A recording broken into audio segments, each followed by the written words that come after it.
Hi guys, this is just going to be a short video about propagation of Echeveria Blue Elegans. I got this Echeveria about 7-8 months ago from a small nursery close to my work, and it grew quite a bit during that time. At the end of the summer, I think it attenuated a little bit because we had some cloudy days, not enough sunlight, and when I was taking all my plants inside in October, I decided to behead the Echeveria Blue Elegans, and it successfully rooted. You can see it here, it looks really nice. But I wanted to show you what's left from the original plant and what am I gonna do with it. So let's take a look. So guys, this is the original plant where the stem is. So you can see the leaves, the spacing between the leaves was kind of quite big, maybe 1/3 of an inch. You can see maybe better on this side. So that's how I decided to behead it. And you see how compact it is here on top. This one is rooted. It has been rooted for a few months. This stem started growing a lot of babies. So you probably know that there is different ways you can propagate. One is beheading, which I like the best because it's the fastest and you can have a whole plant really quickly. Then you can propagate from leaves, and here I'm going to show you some leaves that are propagating itself. And you can also propagate from a piece of stem or leaving just a bare stem.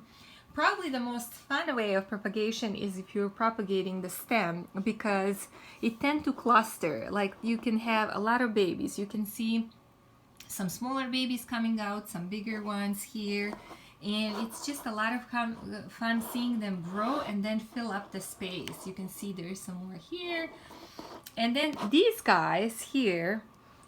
These were like the babies that when I bought the Echeveria, they were about maybe this size at the bottom of the stem.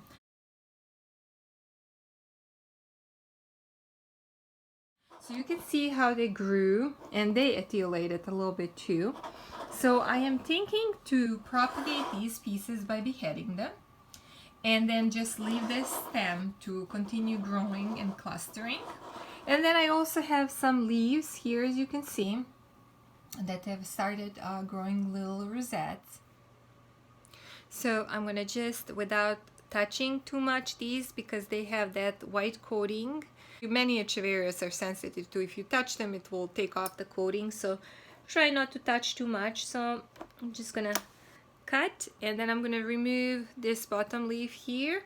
Let it callus, dry up a little bit, and then I'm gonna put it in the rooting hormone and place it in the soil. If you do have rooting hormone, you may not even have to wait to callus, as long as you put it in the dry soil and put the rooting hormone first. Then I'm gonna cut here. Maybe this stem is a little bit too long. Maybe I'm just gonna cut a little bit more. So that's the second one. And this is the third one here. Really beautiful rosettes. I mean, they're almost the size of the mother plant when I got it, because it grew quite a bit.